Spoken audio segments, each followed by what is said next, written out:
You're watching Live Now. I'm Austin Westfall. Throughout the course of 2025, we've followed the Gaza War and the wider Middle East closely, from fighting in Gaza to major external conflicts that raised international alarm to the humanitarian crisis facing Palestinians, and finally, a real peace deal. A deal that largely stopped the fighting and brought home the remaining hostages. A deal that many hope will serve as a runway to lasting peace in the region.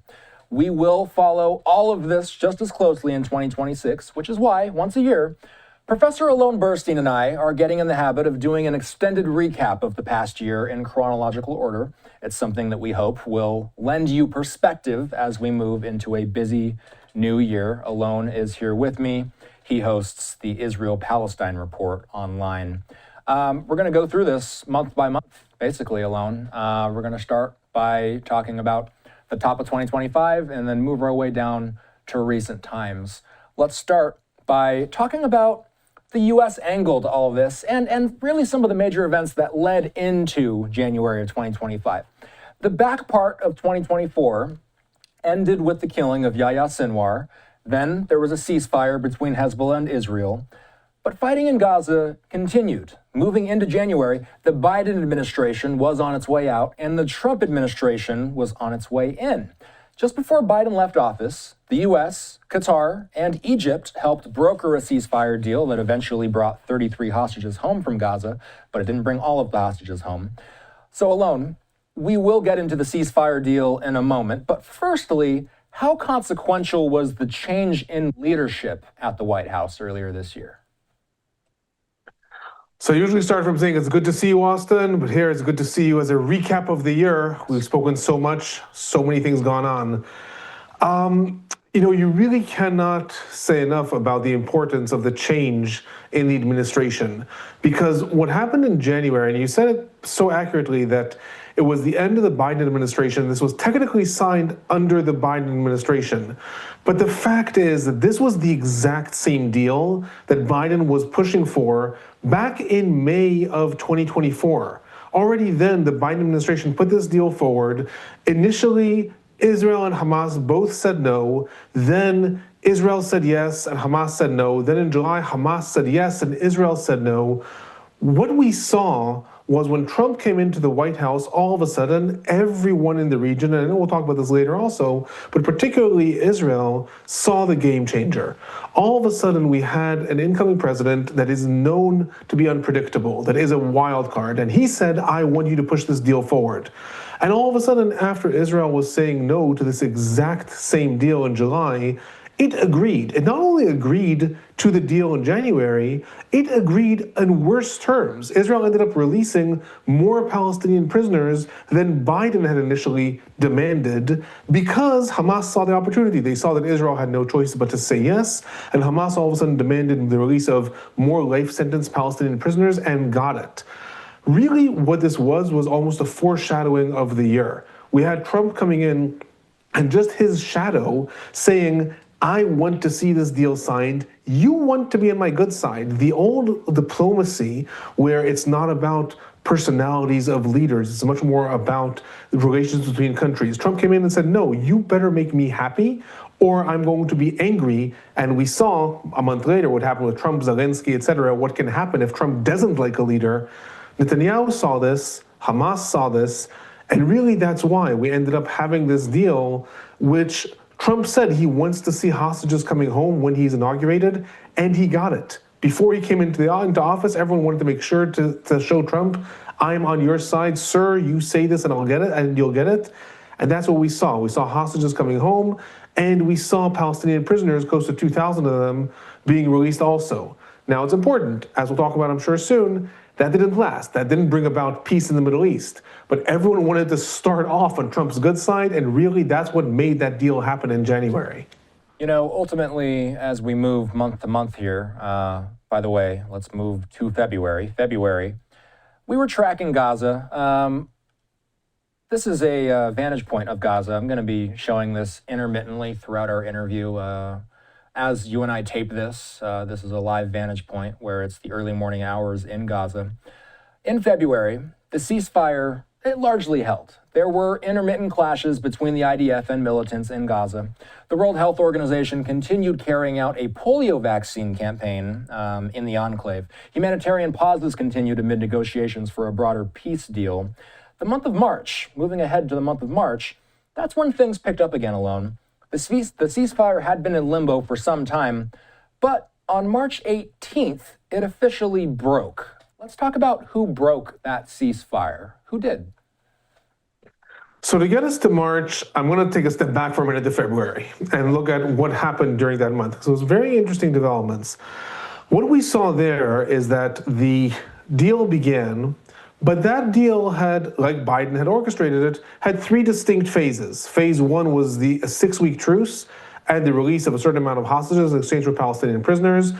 And then there was going to be negotiations over the next phase. The next phase was the big one. That was the one that was going to be a more permanent ceasefire. And somehow, it was unclear what it exactly was going to lead to, but an Israeli withdrawal and moving on to the rebuilding of Gaza and what was going to be the fate of Hamas, at that point it was unclear. What happened in February is that while all sides were very happy to go along with this deal to show Trump they're on their side, Israel primarily did not want to move on to the next phase. The next phase was vague. It would require Israel to completely withdraw from Gaza before the return of all hostages. All hostages would be returned after that. And so, by the beginning of February, Israel did not live up to what it was supposed to do in the deal and did not send a delegation to negotiate phase two. That led us to a limbo in March. That led us to the fact that on March 2nd, the first phase of the deal officially ended, and there was no decision on what happened in phase two. And we had that in 2 weeks. And I remember you and I speaking then often, and you were asking me what's happening. I was like, no one knows. No one knows what's going to happen now. This is a sort of like stalemate where phase one is over. No one's talking about phase two. There's no negotiations. And so everything was stuck. One of the important things that happened during that time, two important developments that happened during that time, is the United States was signaling two different trajectories because the negotiations were stuck. One, in February, a lot of people sometimes forget this, Trump made a radical announcement that the United States is going to take over the Gaza Strip. There's going to be complete ethnic cleansing of Palestinians. They're all going to be evacuated to other countries, not going to be allowed to come back. And the United States is going to own Gaza and rebuild it. One avenue. A second avenue that happened in March is the United States started to negotiate directly with Hamas for the first time in history. Adam Bowler was then the chief negotiator of hostages, started to negotiate with Hamas. And Israel was looking at this and saying, okay, we don't know what's going to happen. Is the United States going to push to take over Gaza and evacuate Palestinians? Or is it going to maybe sign its own side treaty with Hamas?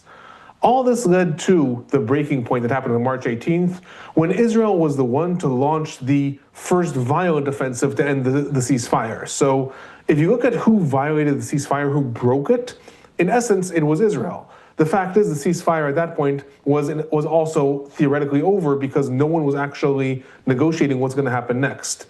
Israel launches this massive surprise attack on March 18th. There's no indications that it told the United States before it was going to do that. And that attack came under heavy international condemnation and also sort of signaled the change in direction. After the ceasefire had happened and Israel's also changing in the chief of staff position of the military, that initial attack was a very, very harsh attack. According to the Palestinian Health Ministry in the Gaza Strip, over 400 people were killed in that initial attack. Israel did not dispute that 400 people were killed, but it also killed several dozen Hamas commanders. And that really was a very, very painful ending of the truce, because the truce had lasted and then there was some hope that maybe the United States would continue it in one way or the other. But then March 18th, it all comes crashing down. Israel bears the blame for the first shot that was fired at the end of that truce. But it is also important to put that in context. The truce was in essence over, and it was just then a stalemate that wasn't moving anywhere. It was very clear someone was going to take the first shot. It was Israel on March 18th. You know, is there anything to be learned from the breaking of that ceasefire alone? Was there anything that we learned that could help avoid a similar fate for the current ceasefire? It's a good question. I think that a couple of things need to be said about that. First of all, one of the sort of big problems with the initial deals. And this is the same thing that happened also in the truce that happened between the sides back in November of 2023, was the first hostage deal. Each one of these things was designed as phase one, and then once it's complete, we'll move on to phase two. And each time, we failed to get there. Each time phase one was complete, the sides were like, okay, now it's back to fighting, or now I'm going to harden my terms in order to get what I can, negotiations of phase two. The current deal, the current Trump deal, is not actually divided into phases. Despite the fact that we're commonly talking about phase one and moving to phase two, it's not actually divided into phases. The entire deal is a package deal. The minute Israel agreed to the truce and Hamas agreed to the truce and to the release of hostages, both sides committed themselves to the entire package deal. They didn't just commit themselves to phase one. So that's already seemingly a lesson that was learned. The United States, the negotiating countries, Qatar, Egypt, and then Turkey also joined in, started to say, we're not going to give the sides the opportunity to say, we finished phase one and we're not sure about phase two. You're on the deal, you're on the books. You've signed on to that, you have to drive it home. So that's one thing that was learned really that I think was a painful lesson from the previous rounds. A second thing, and a lot of people, there's a lot of, I'll say, disagreement among analysts, if this is a strategy of Trump or just his personality. Regardless of what it is, an interesting facet of how Trump is handling this is he is constantly talking about this deal as though it's a done deal. Right now, and I know we're going to get to this later, but I'll just say right now in the agreement, we're in a complete stalemate. The sides are not really moving forward. They disagree. Hamas is refusing to disarm. Israel is refusing to withdraw from Gaza if Hamas doesn't disarm. But Trump is still talking. There's peace in the Middle East. There's a first-time peace in hundreds of years. All the sides are going to get along. And that, again, some people say might be hubris, and some people might say is just rhetoric. But another vantage point might be, no, this is a strategy. This is telling the sides, if you now go back to violence, if Israel were to again launch a March 18th, or if Hamas were to launch a campaign, you're now making Trump look bad. And like I said, everyone's very scared to do that. So unlike before, where technically it was not actually a violation what happened on March 18th because it was over, Trump is talking as though this is going forward, it's about to happen. There's very few countries that have agreed to join into Trump's international stabilization force. He is talking, everyone wants to join, and it's going to be great.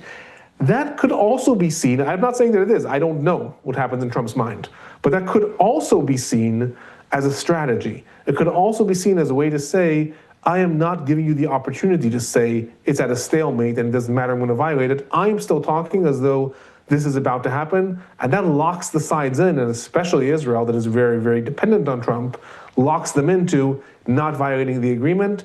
And I would say that could be a lesson that was learned very painfully from the collapse of the ceasefire in March. We're looking at some video. Let's stay in March for a moment here. March was a busy month. In March, the U.S. also launched a significant escalation of airstrikes. This was against the Houthis. The U.S. striking targets in Yemen. They codenamed the operation Operation Rough Rider. This came in response to Houthi attacks on Red Sea shipping, something that you and I have discussed quite a bit over the past couple of years. Alon, how have the Houthis in general fit into the wider equation in the Middle East this year? How connected is the Houthi issue to the Gaza war?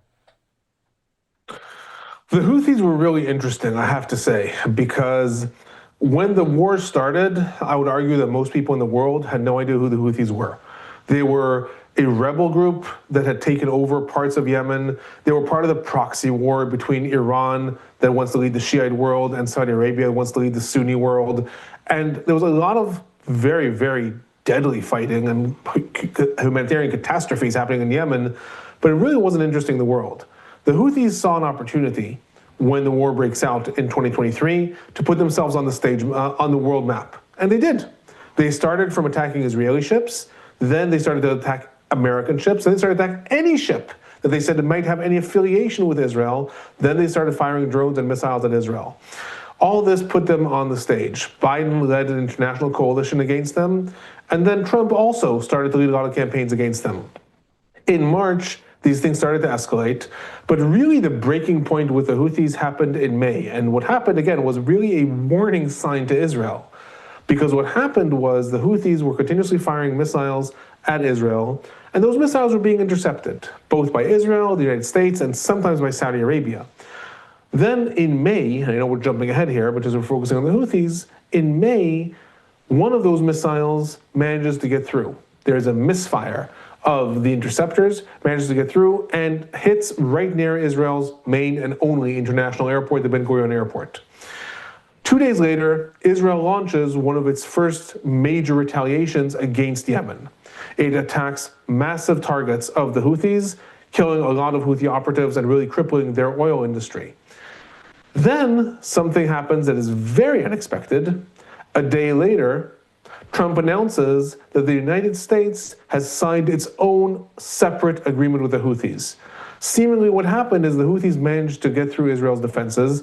Then they got nervous because Israel was now going to retaliate to maybe the United States. And very quickly, within a day, the United States is announcing an agreement with the Houthis. And the Houthis agreed they were not going to attack international commerce anymore. They were just going to focus their attacks on Israel. And in turn, the United States was not going to attack the Houthis anymore. That was a big shock to Israel.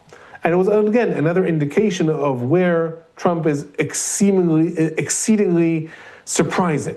He's exceedingly unpredictable. Seemingly, he was joining in the attacks on Yemen and was really bolstering the United States' presence in the Middle East.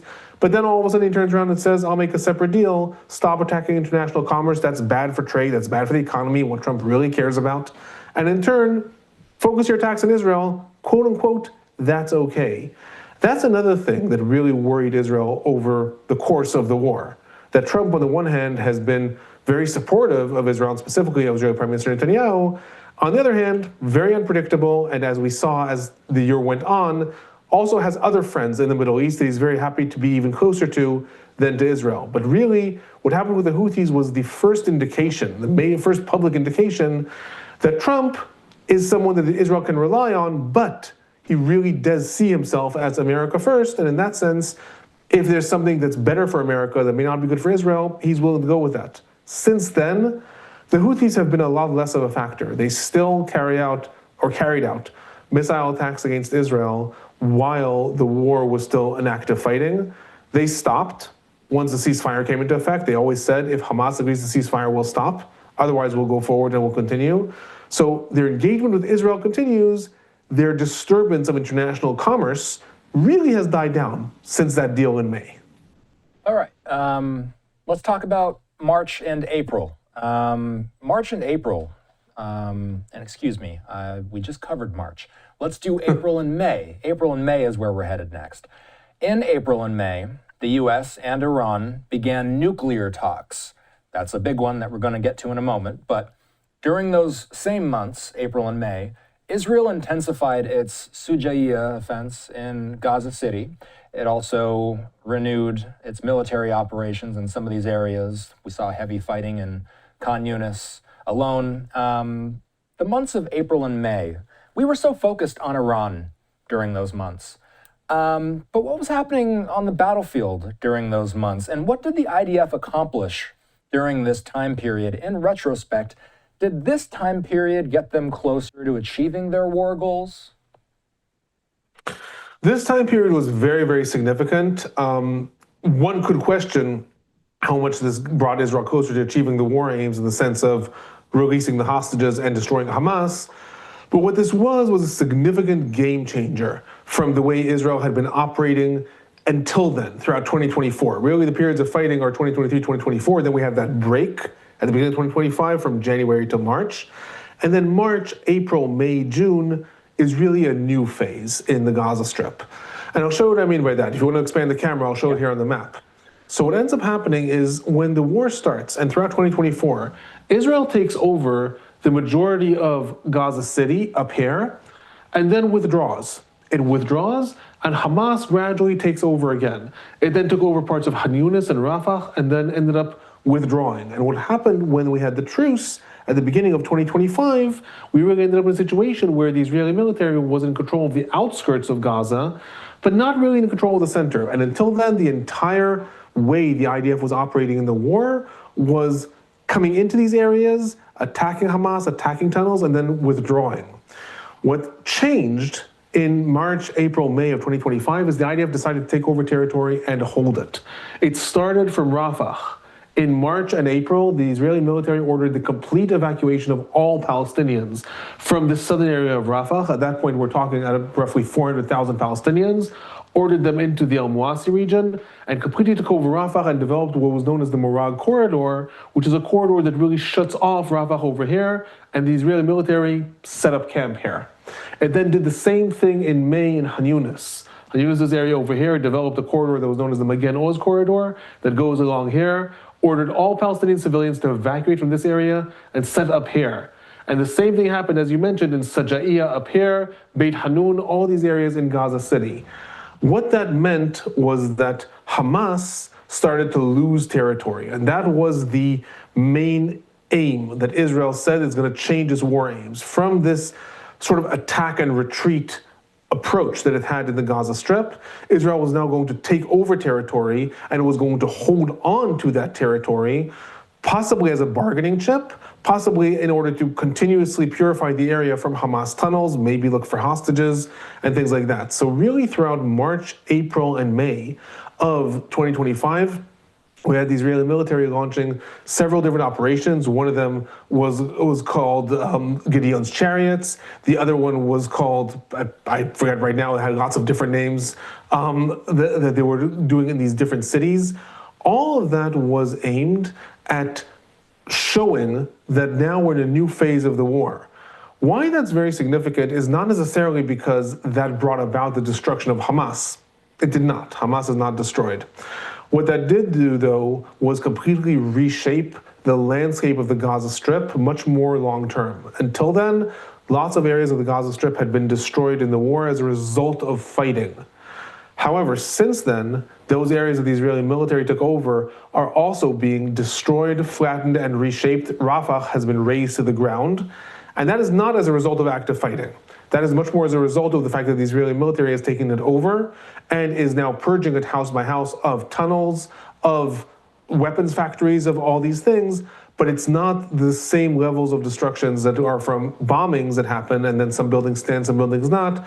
It's much more a complete reshaping of the land structure. So, did it bring Israel closer to its aims? Some could argue yes, because those areas now are not areas that Hamas or Jihad or other operatives can operate from with any measure of ease, on the one hand.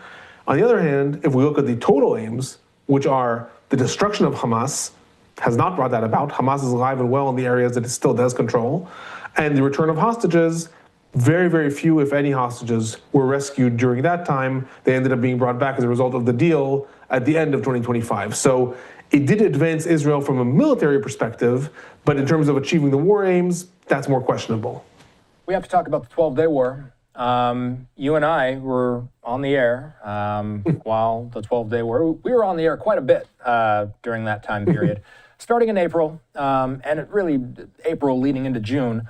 The U.S. and Iran, they began holding discussions at first about ramping down Iran's nuclear program. The White House declared at one point that Iran had 2 months. They had a 2-month deadline to secure a deal.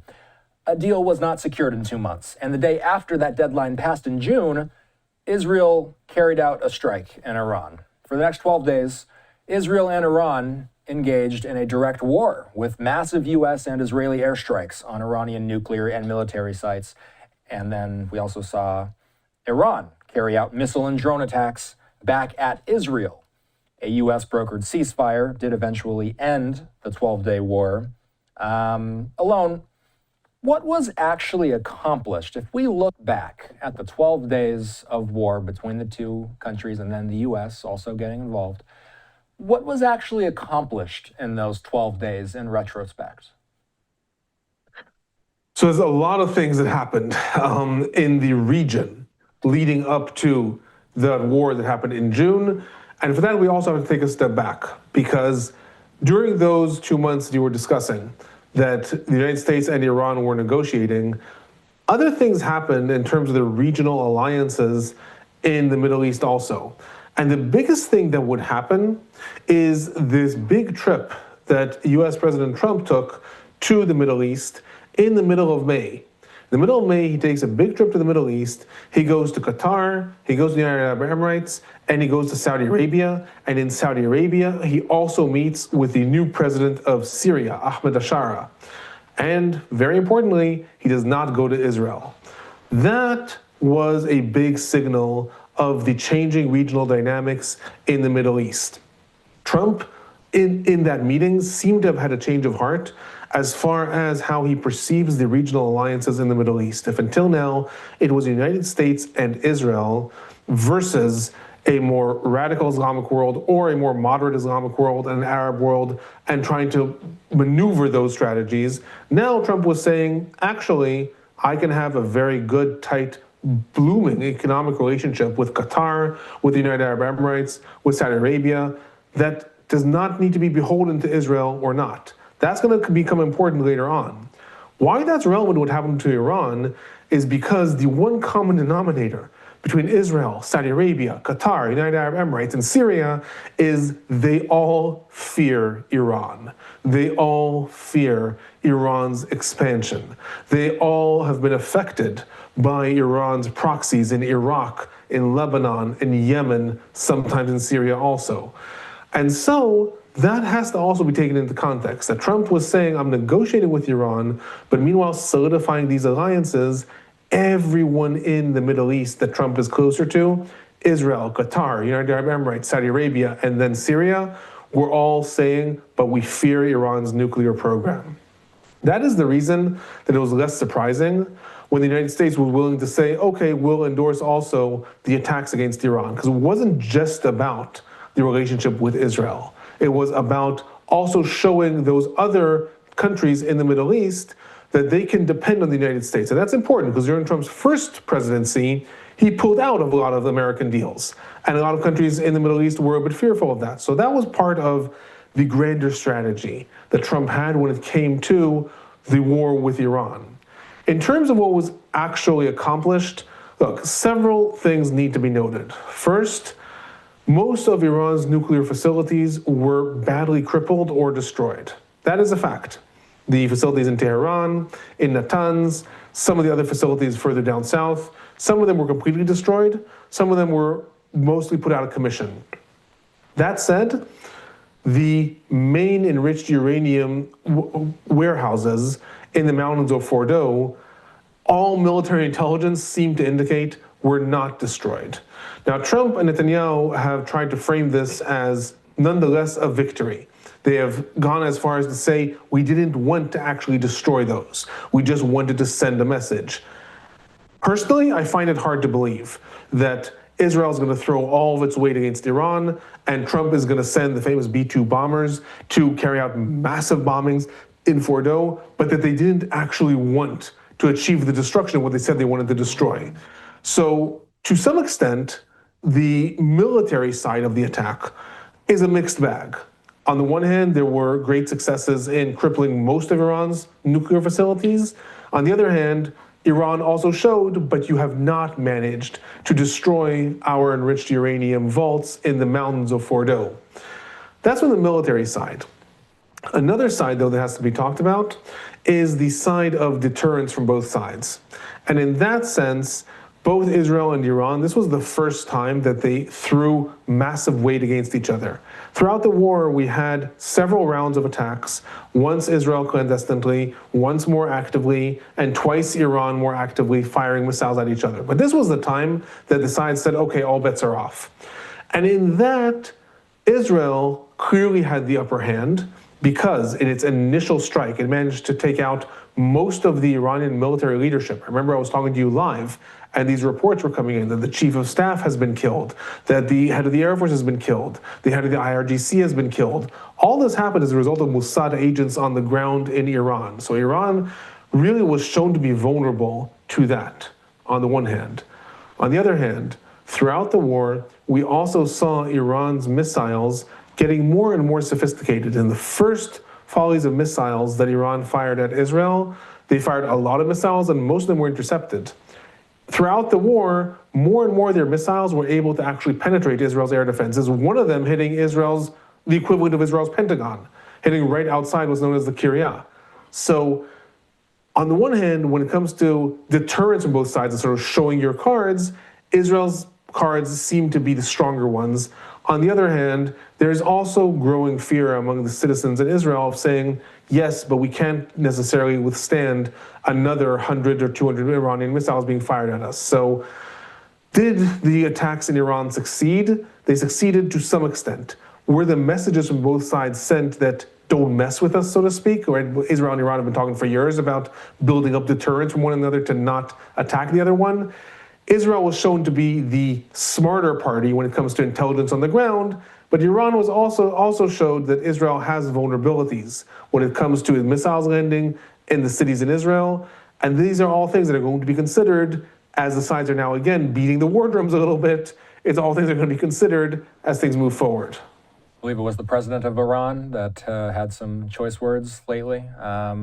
We can perhaps get into that as we get into the later portions of the year. We can't do an annual recap without talking about the humanitarian conditions in Gaza. In July, some would say that's when the humanitarian crisis peaked. Some Western powers were demanding an immediate end to the fighting in the summer months. They also demanded the end of aid restrictions. They wanted Israel to lift some of the aid restrictions that were on the enclave. So, Alon, what is the story of the humanitarian crisis in Gaza this year? I mean, we're looking at images of planes dropping food for some residents. Here's some images of those cities of tents. It's been incredibly challenging for so many people in the enclave. So how would you describe the story of the humanitarian crisis in Gaza this year, Alon? And how did it play a role in getting an eventual peace deal done, in your opinion? The humanitarian aspect is a critical aspect in every war. And in the war between Israel and Hamas, it is arguably one of the most important ones. And there's a lot of reasons why this is, and a lot of people have cited different things, and that's more of a theoretical discussion. The fact is, it is one of the most important ones. And this year has really seen swinging from side to side in terms of the humanitarian situation in Gaza. At the end of 2024, the humanitarian situation in Gaza was in dire condition. The majority of people were living in makeshift refugee camps after they had been relocated time and again. There was scarcity of food, scarcity of clean water, very, very poor hygiene situations. And really, a lot of this ended up being a result of restrictions that were imposed by the Israeli military on aid trucks coming into Gaza. Then it was mismanagement of the United Nations and other distribution agencies in Gaza. And then it was Hamas stealing some of the aid and then reselling it on the black market within Gaza. All those things came together. Then the beginning of 2025 happens and we have that first truce. During that first truce, all of a sudden the humanitarian situation improves. It does not become a wonderful place to be. But the humanitarian situation improves for three different reasons. One, the fighting stops. De facto, the fighting stops. That means less people are injured. There's less of a burden on the medical institutions, such as they are the makeshift field hospitals of the Red Cross and etc. So more people can get access to other medical facilities as well. Fact number one. Fact number two, as part of that truce agreement in January and February of 2025, there was a massive increase in the amount of aid trucks coming into the Gaza Strip, up to about 600 a day. That is up from about 200 to 250 per day. That's a big difference. So lack of fighting, aid trucks can move across the Gaza Strip, and then also more aid coming in. A third factor is that with the institution of that truce at the beginning of 2025, it was the first time that Palestinians were allowed to move further north in the Gaza Strip. Ever since October of 2023, they were not allowed to return to Gaza City, which led to very, very dense populations in the areas of southern Gaza Strip, a refugee camp known as the Al-Mawasi refugee camp, which prior to the war held about 200,000 or 300,000, was home for about 1.8 million people. That unto itself is a humanitarian disaster. So all those things came together in the first months of 2025, and that's why things started to improve. Again, not be wonderful, but improve. Then we had a complete collapse. With the end of phase one of the ceasefire on March 2nd, before the fighting resumes, Israel says phase one is over. We have not negotiated phase two. And therefore, all of the agreements that are part of phase one, including the end of humanitarian aid, are now null and void. And starting on March 2nd, for a period of close to 3 months, there is no humanitarian aid coming into the Gaza Strip. That led to an increasing disaster. By the end of April, the World Central Kitchen and the World Food Program are saying we have to shut down our food pantries in Gaza because we are literally out of food. Cases of malnutrition, children that are dying from starvation started to be reported. In May, the United States and Israel launched this new thing that they instituted called the Gaza Humanitarian Foundation. This was orchestrated by Steve Witkoff, and again, it really depends who you're talking to if this is seen as a genuine attempt to bring relief to the Gaza Strip, or if it's seen as another thing that just brought about more devastation. Regardless of who we believe, the fact is that the Gaza Humanitarian Foundation was a new plan to say we're not going to let aid be stolen by Hamas. Instead, they're going to set up distribution areas in southern Gaza that are going to be secured by private companies that Palestinians will be able to come to and receive food packages. Many, many people ended up receiving food as a result of this. Many other people also ended up dying in violence around these centers, and Hamas was also stealing from people once they got the food. So again, a mixed bag.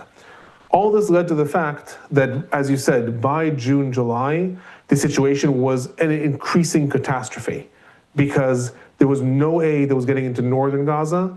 There was these distribution centers in southern Gaza that were coming under massive international condemnation because one of the things that Israel's prime minister has a warrant out against him in the International Criminal Court, one of the charges is using starvation as a method of war. And one of the things that they said is setting up these centers down south in order to evacuate Palestinians down south is using hunger as a method of war. Again, I'm not saying if that's right or wrong. I'm not a judge in the ICC. What I'm saying is this came under so much international condemnation that by June, July, really Israel was already being cornered by many members of the EU and increasingly also not by Trump, but by members within the Trump administration saying, we might support your endeavors in fighting, you gotta do something to alleviate the situation. And I will say, Israel probably did not do enough to show that they are trying to fix this. I'm not even saying if they could or couldn't, but to show that they realize that this needs to be addressed. Israel did not convince most of the countries, and the United States among them, that it was trying to do enough. And that was a factor that led to the increasing pressures in August on Israel to say that you have to come to a deal because we can't abide these images of starving kids in Gaza as a result of blockades of humanitarian aid. That can't continue. So that was one of the factors that really contributed to the pressures of August. We have been watching also as we've been showing these images of some of the challenges that so many people in Gaza have been facing. And we see footage of some of the civilians being interviewed. Some of these images, by the way, show,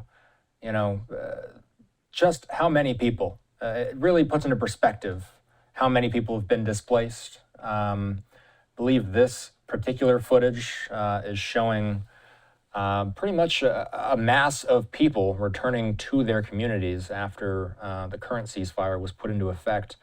So I'll tell you, this is, just put in the context of this image, this is the Al-Rashid Road. That is one of the two main roads in the Gaza Strip, as known as the coastal road, as you can see the coast there. And yeah, this is the mass return of Palestinians after they were allowed to return north once these ceasefires were brokered. So there was about 1 million Palestinians living in northern Gaza that evacuated down south. They were there for over a year, living in tents in really subhuman conditions.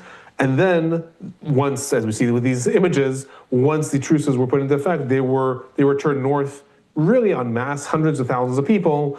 Most of them returned to places like we're seeing in these images. They returned to find complete devastation and their homes destroyed.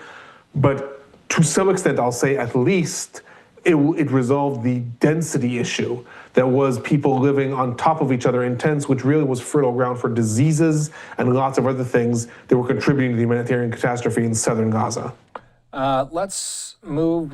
We were just in July, so let's go to August next. In August, Israel's security cabinet approved a plan to militarily take control of Gaza City in the northern part of the Gaza Strip as part of a larger plan to achieve, quote, security control over all of Gaza. At the time, it seemed like a risky plan, as it was speculated that living hostages may very well be in that same region. Then in September, moving ahead, that's when the IDF conducted an airstrike in Qatar's capital city. We do have some video here showing the aftermath of that strike, and I believe that's the Situation Room as the attack was being carried out. A little bit more on this. In September, the IDF conducted this strike in Doha. They were targeting Hamas leadership, but it was in a Qatari government residential complex. The attack was described by Qatar as an act of state terrorism. Now that we're a few months removed from this strike alone, did it move the needle in pressuring Hamas to accept the terms of a peace deal eventually? And do Israeli leaders in general think that it was worth it to violate Qatari sovereignty? So I'll say that the short answer I would give is it did not, I would say, move the needle for Hamas. It really moved the needle for Israel. Trump was beyond furious at that attack that happened in Qatar. And I'll put it in perspective. In August, as the situation continued to deteriorate in Gaza, and Israel was talking, as you said, about massively increasing its military campaign, the United States was getting restless. Like I said, if you take it 3 months earlier, Trump started to develop closer and closer ties to Saudi Arabia, to Qatar, United Arab Emirates, Syria, Turkey. He did not want to see further escalations in Gaza. He wanted things to dial down. And so Steve Witkoff and Jared Kushner, but primarily Steve Witkoff, were sent in August to apply massive pressure on Israel and on Hamas to come to an agreement. And there was talk about an imminent agreement. Then it was the Hamas leadership that was meeting in Doha in order to discuss Trump's proposal. Trump's proposal was being given through Qatar, and Qatar was applying massive pressure on Hamas to meet to discuss this, and then Israel carried out that airstrike. More importantly, Israel did not tell the United States before it did that. It informed the United States once the missiles had been launched, and Trump was furious. He was furious because he saw this as, first of all, putting him in a bind. He's a very close ally with Qatar and Israel, but Israel's attacking Qatar. It also endangered the United States' position as a negotiator in the war because Trump demanded Hamas sit down and discuss the deal. They sat down and discussed, and then their headquarters are attacked. It seemed like something that was orchestrated by the United States. And also, had that actually been successful, if these coffins that we're seeing were the 5 Hamas leaders, there would have been no one in Hamas that could have had the authority to sign a deal. This would have actually destroyed the possibility of an agreement. Some have speculated that's what Israel wanted. That's speculation. I don't know what Israel actually wanted. But the fact is that Trump was furious, and that really was the changing point. After that, Trump takes an entire different tactic when it comes to the negotiations and really sidelines Israel. After that, what happens towards the end of September is Trump has a meeting, and when the UN General Assembly is meeting, he has a meeting, I remind you, with a slew of Arab and Muslim countries. Egypt, Qatar, Pakistan, Jordan, United Arab Emirates, Saudi Arabia, they all meet with Trump, and Trump proposes his vision for ending the war in the Middle East. Israel's not invited. He no longer cares what Israel has to say about it at that point. He's negotiating above Israel. And then, as the deal comes forward, and we'll talk about that in a minute, so I won't jump ahead too far ahead, as the deal moves forward, Trump really decided he is going to just force Israel into this deal. He's no longer going to be talking to Israel and to Hamas. He's going to talk to the Arab world and just tell Israel, you're just accepting everything I say. That attack in Qatar, I would say, was detrimental as far as Israel's strategic position vis-a-vis Trump. From someone that Trump was trusting to talk through everything with, Trump saw that as a betrayal.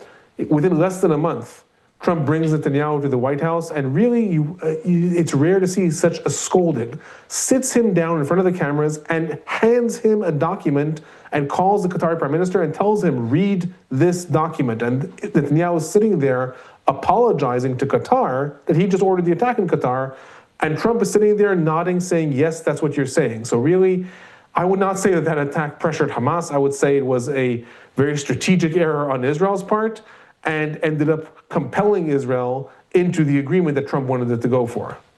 You know, while we're talking about September, let's talk about the two-state solution. This is a good part to bring this up, because in September, several countries, including France, the United Kingdom, Canada, Australia, Portugal, Belgium, among others, they officially recognized a Palestinian state, Alon. It came during the UN General Assembly. The move was spurred at the time by worsening conditions in Gaza. The US and Israel opposed this idea. They said that it would reward terrorism and it would undermine peace efforts. So, two questions on this, Alon.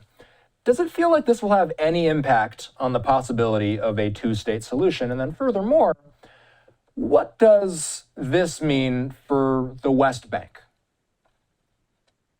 So I'll say that in terms of the long-term impacts that this has on a two-state solution, the recognition in the General Assembly, in practical terms, is meaningless. To be recognized as a country, to be accepted into the United Nations, you have to have a recommendation of the General Assembly. Palestine would have that automatically without these countries anyway. And then you need to be accepted by the UN Security Council. You need to have a majority vote of at least 9 in the UN Security Council to be accepted as a member state. Again, Palestine could have that, the United States would veto it. This move was significant because the other parties that might veto that in the Security Council, United Kingdom and France, now they recognize Palestine too. So really the United States is the only one that is now the veto against that, which is why, again, Israel is much more beholden now to Trump. Will it have an effect? Again, at this point, no. At this point, it does not have any meaning on the ground. I will say, though, it is very likely that when we look back at this in history in 10, 20 years, we might look at these events as significant. In 1988, the United States recognizes the PLO, the Palestinian Liberation Organization, a recognized terror group at that time, under Yasser Arafat, recognizes them as a legitimate actor and says they're going to start negotiating with them.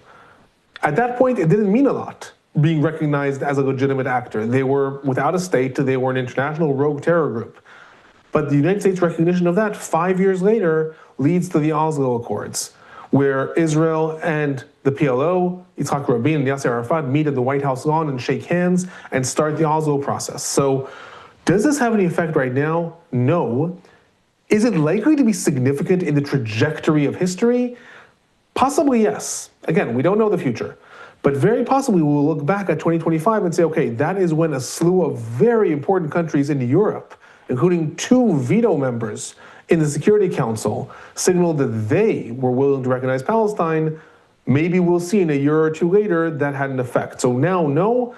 Long-term, possibly yes. With regards to the West Bank, so again, long-term, maybe this will be part of a trajectory towards a two-state solution.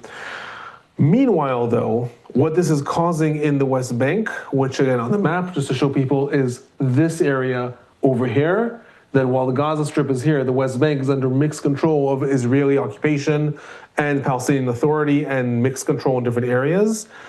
What this meant for the West Bank largely was a backlash. While the recognized chairman of the Palestinian Authority, Mahmoud Abbas, and he's known as the president of Palestine, again in the United Nations, while he welcomed this, Israel, and especially led by some members of the Israeli cabinet, Bezalel Smotrich and Itamar Ben-Gvir, really said, okay, if this is the case, then we are going to retaliate by having a massive increase of settlement construction in the West Bank. And that's largely what's happened. Since September, we have seen that backlash with the Israeli government pushing forward more and more settlements in the West Bank, saying to some extent, you want to recognize the state of Palestine. This is now I'm quoting Bezalel Smotrich, who's in Israel's cabinet, and the Minister of Finance, saying, you want to recognize the state of Palestine? We will show you that the state of Palestine cannot exist. So on the ground on the West Bank, this has actually caused a backlash, and the Palestinians there are suffering that much more. as a result of more land being confiscated in favor of Israeli settlements. Like I said, long term may have diplomatic benefits for Palestinians later on, but right now in the West Bank, it is actually causing a lot more hardship to the Palestinians on the ground. We had to discuss the West Bank at some point during this as well. Let's discuss really moving ahead here again. So October comes by just after we marked 2 years of war. Again, this is something you and I were on the air quite a bit during this portion of the year.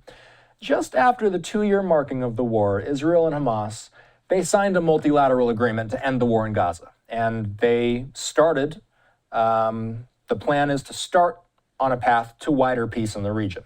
The effort was led by President Trump. We're looking at him arriving, I believe this was when he was arriving after the announcement was made, took a bit of a victory lap, if you will, in the Middle East after it happened. So this effort was led by President Trump. It's his 20-point peace plan. It was negotiated in consultation with many Arab and Muslim countries. The plan was announced by the White House on September 29th, alongside Benjamin Netanyahu, by the way, when they announced it. It was eventually signed on October 9th, and it came into effect on the following day. It was endorsed by the United Nations Security Council in November eventually. So Alon, we'll get to the future of this plan in a moment, but big picture, is it fair to say that so far this plan has been a success? So, like I said, when we look at this plan, and I was analyzing it as it was being proposed and later on, when we look at this plan, one of the interesting things about it is that it does not go down to the nitty-gritty details. It is a vision. I have often described it more as a framework for a plan than an actual plan. It has in it lots and lots and lots of elements that would secure a brighter future for the population of the Gaza Strip, possibly for Israel, possibly for a two-state solution. But it does not have an actual roadmap. It simply says these things will happen. I'll give an example. It says that all the hostages will be released and all the bodies will be returned, and then Israel will release Palestinian prisoners and also the bodies of Palestinian prisoners. There'll be a truce, and then Hamas will disarm and give up its governing powers in Gaza, and Israel will withdraw, an international force will come in. All these things are going to happen. Now, these things require months of negotiations and getting down to the nitty-gritty details. And that's one of the things we saw. What happens if Hamas releases only part of the hostages? What happens if Israel does not open the Rafah crossing as it's supposed to do? What happens if there is outbreak of violence? Does the entire deal collapse? There's no time frame in this deal. Is it supposed to all happen within 2 months, within 6 months, within 5 years? All these things aren't there, which is why I look at it much more as a framework than as an actual plan. Looking at it as a framework, many aspects of it have been successful. All the living hostages, there were 20 live hostages that were still held 2 years, held in completely horrendous conditions, were released. Up until now, all but one of the hostage bodies in the Gaza Strip have also been returned, when a lot of people, full disclosure, myself included, had assumed that Hamas may hold on to those bodies as a future bargaining chip. They did not. They surprised us, and they did bring them back. Israel released Palestinian prisoners, and Israel withdrew to what's become known as the Yellow Line, and Gaza is now divided between the Israeli military and Hamas. Very successful in large ways. But because the deal was not divided into different phases, it's a package deal. If we look at the entire package, it's also not succeeding in a lot of ways. Hamas has made clear that they are not going to disarm. And now the Trump administration is in a problem because it wants the International Stabilization Force, that's supposed to be this international mechanism, all of these different armies are supposed to come in and take over for the Israeli military. But they are saying, we're not here to fight Hamas. If Hamas turns its weapons on us, what are we going to do? I've also often raised the argument or the problem that the UN Security Council says that this international force will be there to protect civilians, Palestinian civilians. Well, what happens If Hamas fires rockets from civilian areas and Israel now attacks, is that force supposed to fight Israel? The result is no one wants to be part of it. Hamas is refusing to disarm. The United States can't bring enough countries to take over territory from Israel. Israel is saying if Hamas doesn't disarm, it's not going to withdraw from Gaza. So if we look at the framework as a package deal, it's not succeeding. It's right now at a complete stalemate. So really, what I would say, we have to evaluate this deal is sort of the way it's being played out, rather than looking at the entire structure. The way it's being played out, it got organically divided into different phases. It's not in the deal. But the way they negotiated it ended up being that there would first be the release of hostages and an Israeli redeployment, and then there would be Hamas disarming, Israel withdrawing, and these other forces coming in. The first part of the deal so far has worked, largely. I mean, again, there's been violations of the ceasefire, and Israel didn't open the Rafah crossing, and Hamas did not return all the bodies it was supposed to, but largely has worked. At the same time, looking forward to how this actually ends up playing out, right now, Trump is still saying this is about to happen and it's about to look great, but the sides really are at a stalemate. And it remains at this point entirely unclear how this actually moves forward. Hamas is rebuilding itself in Gaza. It is rearming itself. The Israeli intelligence agencies put out a report today that they estimate that Hamas has over 60,000 weapons in the Gaza Strip, in the areas it is under its control. Israel estimates that it has 20 to 25,000 new recruits and its old guard that are ready to fight. Hamas is far from disappearing on the one hand. On the other hand, both sides are still not daring to violate the ceasefire, and maybe it could move forward. So Trump's framework, again, it has succeeded in parts, but if we look at it as a whole, it's got more problems to be worked out in terms of how it could move forward. You know, you and I have talked a couple times in December, and this will be my last question for you. Throughout this month, you and I have largely focused on unresolved questions over Gaza's future. In fact, Netanyahu and Trump just met face-to-face in Florida this week to discuss the future of this plan. So, Alon, you know, just to kind of put a bow on all of this as we look ahead to 2026, what are your big questions moving into the new year, and what are your big questions, your biggest questions about phase two? So I'll say two big things. One, the question is, what is going to happen on the ground in the Gaza Strip? Because right now, we are in a situation where the political side is saying we're continuing Trump's plan and things are theoretically moving forward. At the same time, almost every day, there's a violent incident that happens in the Gaza Strip. Typically what these are is Palestinians that cross over into Israeli-held territory controlled by the military and are then attacked, and almost every day we have a repetition where the Israeli military says that these were operatives that were endangering Israeli soldiers, that's why they were attacked, and Hamas says they were innocent civilians. Whatever it is, each one of these things has explosive potential. Each time that happens, there is the possibility that this time Hamas will then fire a couple of rockets in response, then Israel will escalate, and the entire thing will break down. So right now, unlike the situation, I'll say, between Israel and Hezbollah and Lebanon, and unlike other conflicts in the world where there's sort of a stalemate and it's clear that no side wants to return to fighting, here, there is a constant powder keg that is waiting there. And every now and then, and in this case almost every day, someone throws a match nearby.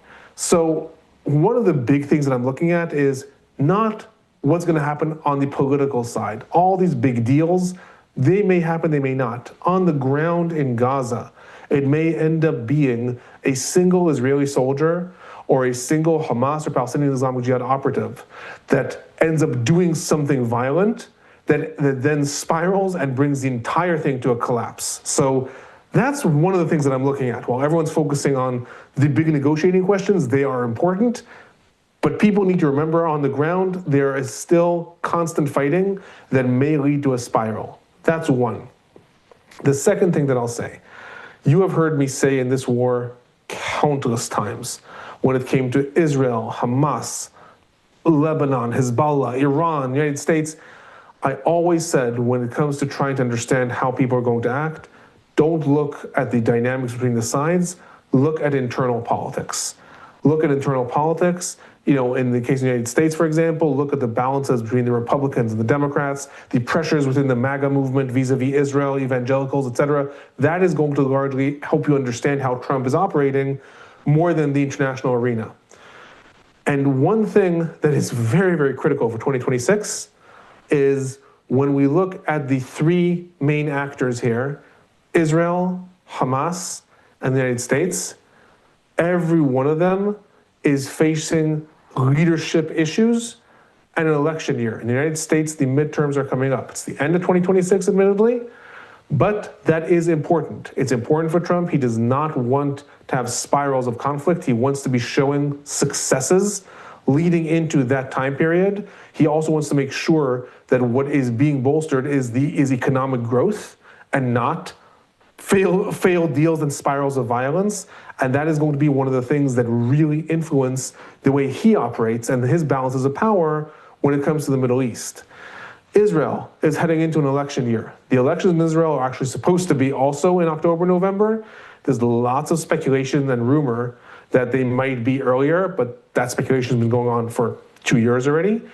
But either way, whether it's earlier or not, that is going to be a major issue. In Israel, election campaigns last a minimum of 3 months. During that time, Netanyahu is going to have to contend with a lot of pressures from right-wing coalition partners and right-wing people within his own party to show that he deserves re-election. This is the first time Netanyahu is going to face elections since October 7th.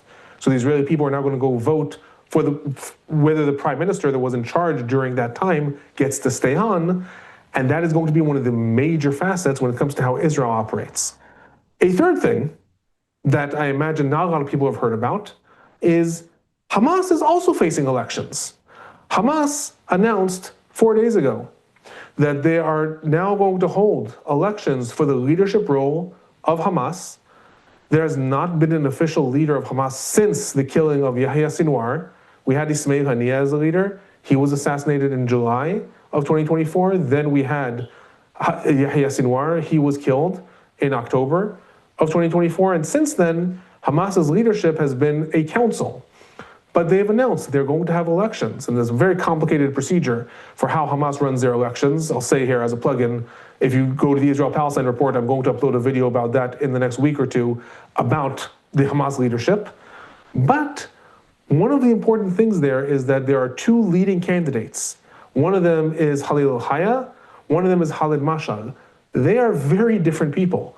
Khalid Mashal, differently, Khalil al-Hayya is someone who wants to return to fighting largely. He wants Hamas to continue to be a militant organization, and he is saying, as far as I'm concerned, we've now rearmed and we can go back to fighting role if we need to, or you have to meet our demands.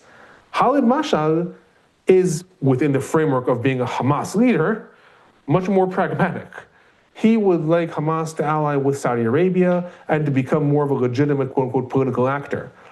So within Hamas, within Israel, within the United States, it's all election years, and those things are largely going to govern the trajectory of the war in 2026, I'd say much more than any deal that is signed. It's going to be the leadership challenges and how each side needs to present itself coming into or coming out of those elections.